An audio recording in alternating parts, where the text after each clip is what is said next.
significant breakthroughs in the early detection and treatment of Alzheimer's.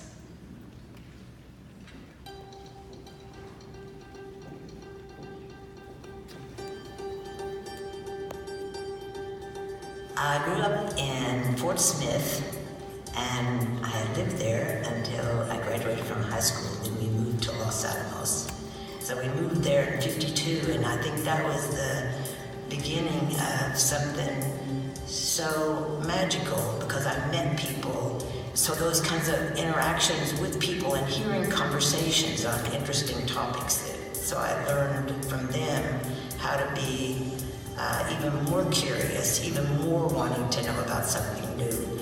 And I met my husband there. We went on a date the next day and down to Santa Fe.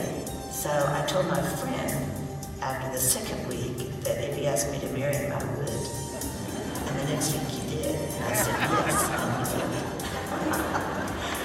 And then we went back to school. I got my bachelor's and master's while he was getting his master's and PhD at the University of Tennessee.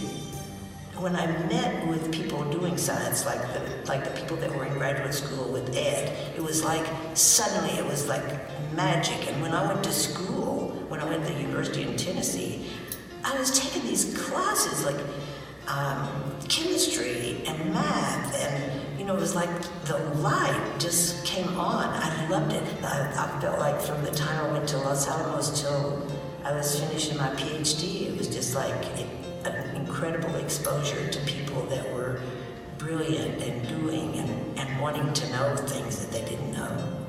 When I went to Rochester, this young guy, he was 6 years younger than me. He had just finished his PhD. So he said, would you be interested in doing something in the brain? And I said, absolutely. Instantly I thought, wow, this is fantastic. There was nobody in the department working on the brain. And so I started working on the development of the brain. Then when I got to Southwestern, the other most interesting thing, so the brain would be the most interesting thing at the time, and the immune system was the other thing. And so I got to combine them. We have 29 people working in our group on the program project and its goals of preventing Alzheimer's disease. All of us working just toward this goal of let's just get rid of it before it starts. We need to nip it in the bud, so to speak, because if you're already in stage 3, you're not going to get new neurons. And because if you do, you won't remember that old guy is your grandpa. You'll just know he's an old guy. So you're not going to get new neurons. So we have to protect the ones that we have. These kinds of honors that come, they're precious. But in reality, it's everything that went into getting it, and all of the people that I know, and I think of them, and I look at their pictures and love them all over again.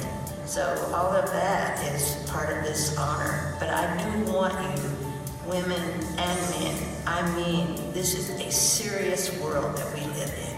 And we cannot be altogether frivolous. When you're through for the day, then I want you to go dancing and having the best time.